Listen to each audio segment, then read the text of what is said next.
Hello guys, I am Imran Khan from Sun and Snow Institute of Education छतरी खीरी। मैं आप लोगों का अपने YouTube चैनल आई के सर क्लासेस पर स्वागत करता हूं, अभिनंदन करता हूं, वेलकम करता हूं, इस्तकबाल करता हूं। ज़्यादा कुछ नहीं, मैं आप लोगों को डायरेक्ट टॉपिक पे आ रहा हूं, टाइम ज़्यादा नहीं लूँगा। हम आप लोगों को पढ़ाने जा रहा हूं जो हाई स्कूल कक्षा 9 क्लास 9th हैं, क्लास 10th हैं, 11th 12th, यहाँ तक कि जूनियर क्लास यानी 6, 7, 8 और 5 क्लासेस के जो स्टूडेंट्स हैं उनके लिए मैं बताने जा रहा हूँ।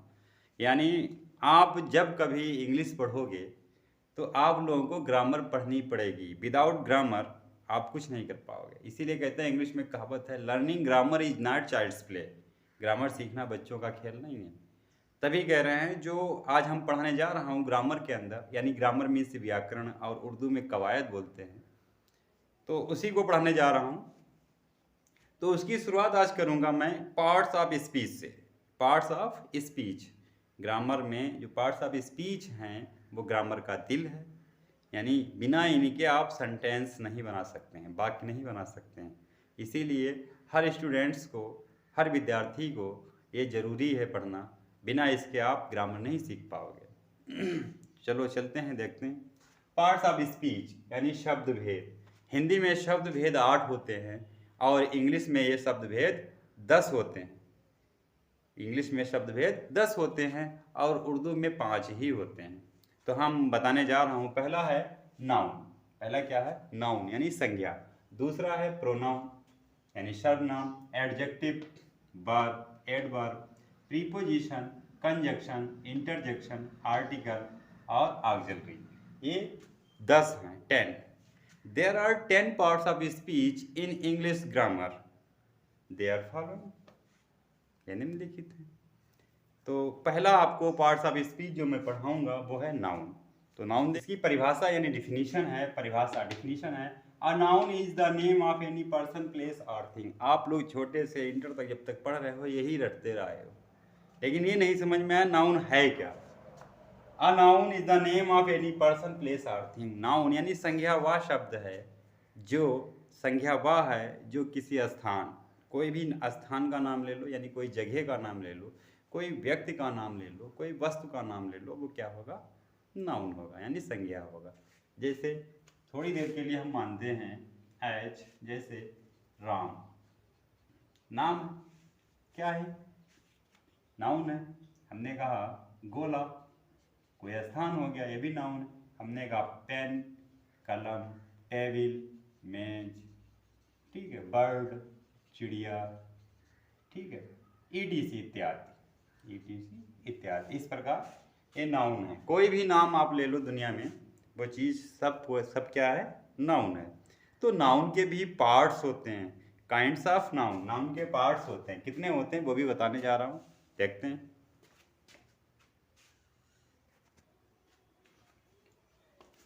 नाउन 5 प्रकार के होते हैं, वो सामने आपके लिखे हुए हैं। There are 5 parts of noun, यानी संज्ञा जो है उसके 5 भाग होते हैं। दे आर फॉलोइंग, वे निम्नलिखित हैं। पहला है प्रॉपर नाउन यानी व्यक्तिवाचक संज्ञा। दूसरा है कॉमन नाउन, जातवाचक संज्ञा। कलेक्टिव नाउन, समूहवाचक संज्ञा। मटेरियल नाउन, पदार्थवाचक संज्ञा। ऑब्स्ट्रैक्ट नाउन, भाववाचक संज्ञा। इसी प्रकार ये 5 नाउन के प्रकार हैं। ये भी पढ़ना बहुत जरूरी है, ये भी बहुत जरूरी है पढ़ना। तो व्यक्तिवाचक संज्ञा क्या है, यानी प्रॉपर नाउन क्या है? प्रॉपर नाउन वो है जो किसी विशेष स्थान का नाम हो, या कोई व्यक्ति का नाम हो, या कोई वस्तु का नाम हो, तो उसे हम व्यक्तिवाचक संज्ञा कहते हैं। जैसे मान के चलो, मैंने कहा दिल्ली यानी दिल्ली। दिल्ली क्या है? नाम है, ठीक है। हमने कहा रहीम नाम है, तो ये क्या हो गया? आपका व्यक्तिवाचक संज्ञा हो गया। थोड़ी देर के बाद मैंने कहा जातवाचक संज्ञा। अब मान के चलो स्कूल, स्कूल क्या है? जाति, ठीक है। बॉय लड़का हो गया, गर्ल लड़की हो गई, ये किस क्या है? जाति। अब वही लड़के का नाम हमने कह दिया रहीम, तो वो क्या हो जाएगा? व्यक्तिवाचक संज्ञा हो जाएगी, ठीक है। जात क्या हो गई उसकी? लड़का।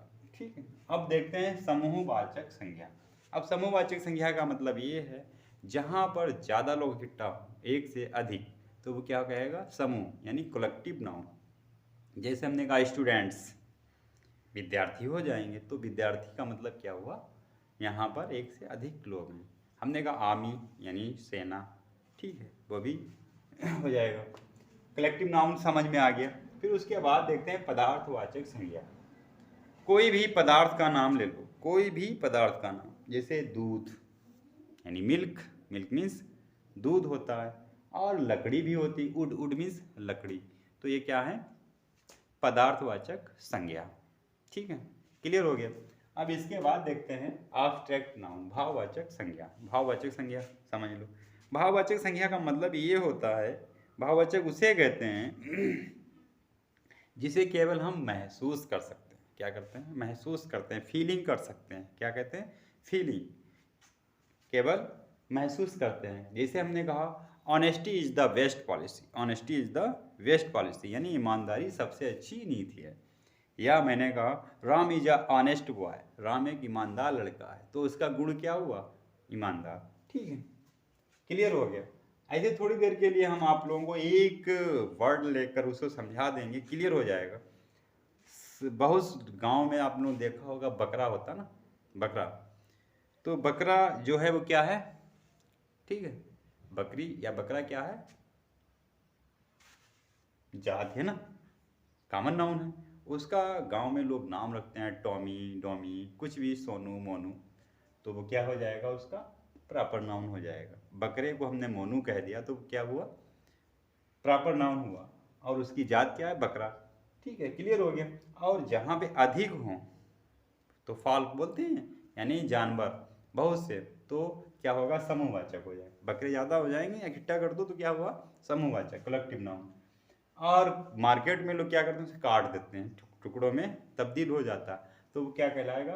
पदार्थवाचक संज्ञा, यानी मटेरियल नाउन। उसका मटेरियल हो गया, जैसे उसकी डेथ हुई, काम खत्म। अब भाववाचक संज्ञा का मतलब है एब्स्ट्रैक्ट नाउन। लोग क्या कहते हैं? आप लोगों ने देखा जो बकरे वगैरह काटते हैं, वो कहते हैं बहुत बढ़िया है भाई, ये बहुत बढ़िया मीट है इसका, तो उसका भाव भी क्लियर हो गया। ठीक है, तो भाव को मतलब जो चीज़ हम छू नहीं सकते हैं वो एब्स्ट्रैक्ट नाउन होता है। और इसके जेंडर भी होते हैं। जेंडर 3 होते हैं।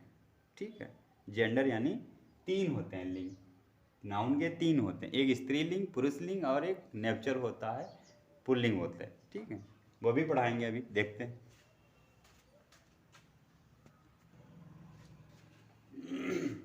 जेंडर जो होते हैं, इंग्लिश में जो जेंडर होते हैं वो 4 होते हैं, यानी लिंग कितने होते हैं? 4। जेंडर यानी लिंग जो होते हैं वो 4 प्रकार के होते हैं। नंबर 1, फर्स्ट है आपका मास्कुलिन जेंडर, इसे बोलेंगे पुलिंग, यानी मास्कुलिन जेंडर के अंतर्गत पुरुष का बोध होता है, यानी कोई भी लड़का यानी आदमी, जैसे मैंने कहा लायन, लायन मीन्स क्या हुआ? शेर। बॉय, बॉय मीन्स लड़का।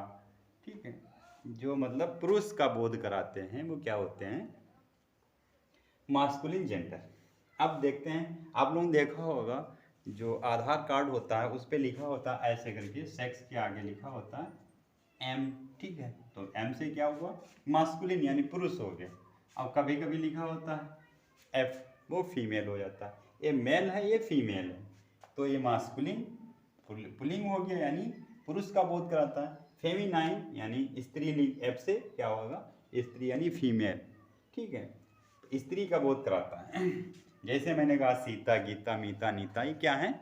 जैसे बकरी, ठीक है, गाय, भैंस, ये क्या आते हैं? ये फेमिनाइन जेंडर में आते हैं। कॉमन जेंडर क्या है? कॉमन जेंडर का मतलब ये है उभयलिंग। जैसे मैंने कहा स्टूडेंट्स, क्या कहा? स्टूडेंट्स, उसमें स्त्री भी है और पुरुष भी है, यानी लड़की भी है लड़का भी है, दोनों हो जाएंगे। हमने कह दिया थोड़ी देर के बाद टीचर्स, टीचर्स में क्या आएगा? लेडीज भी हो जाएगा, जेंट्स भी हो जाएगा, दोनों हो जाएंगे। ठीक है, और मान के चलो हमने कह दिया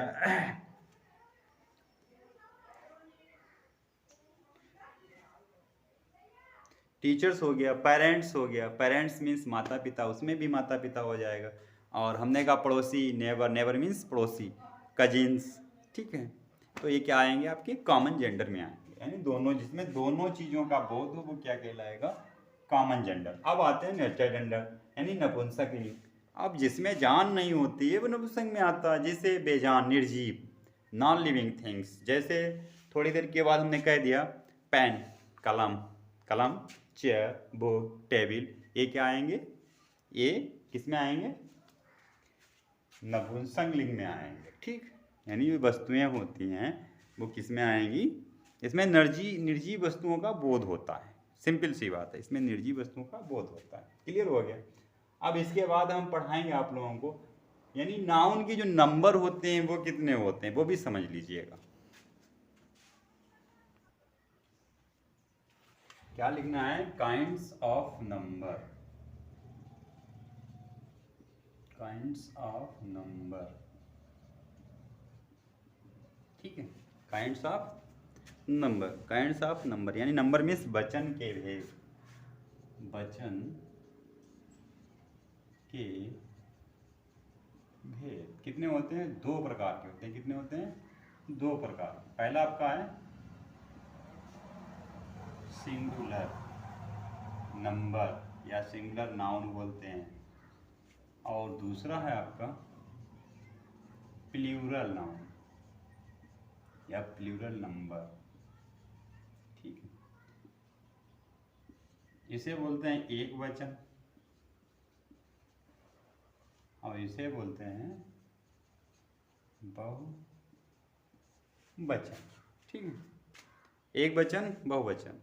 अब सिंगुलर का मतलब क्या होता है, ये किसी वस्तु, स्थान या व्यक्ति का एक होना, केवल एक होना जो होता है वो उसका बोध करता है। क्या करता है, यानी जो किसी व्यक्ति अथवा स्थान वस्तु का केवल एक होने का बोध कराता है वो क्या कहलाता है, सिंगुलर नाउन। और प्लूरल नाउन क्या होता है, वो एक से अधिक, यानी एक अगर है तो वो सिंगुलर हो गया, और एक से अधिक यानी दो हो गए तो प्लूरल हो जाएगा। जैसे हमने थोड़ी देर बाद कह दिया बॉय, बॉय क्या है, लड़का, कितने, एक है। पेन, कलम, एक है ना, समझ में आ रहा, पेन एक है ना, कलम एक है। हमने कह दिया टीचर, टीचर कहा ना, तो क्या हुआ, एक ही तो है। अब देखो इसका बहुवचन क्या होगा, बॉयज, बॉयज, पेन्स, टीचर्स, यानी एक से दो होना बहुवचन कहलाता है, प्लूरल नंबर कहलाता है। जैसे उर्दू में थोड़ी देर के लिए कहते हैं ना, लोग कहते हैं अरे वाहिद, अकेला, यानी वाहिद मीन्स अकेला। अभी आप सऊदी अरब में जाओगे तो वहाँ रियाल चलते हैं, तो वो कहेंगे रियाल वाहिदुन, वाहिद का मतलब एक।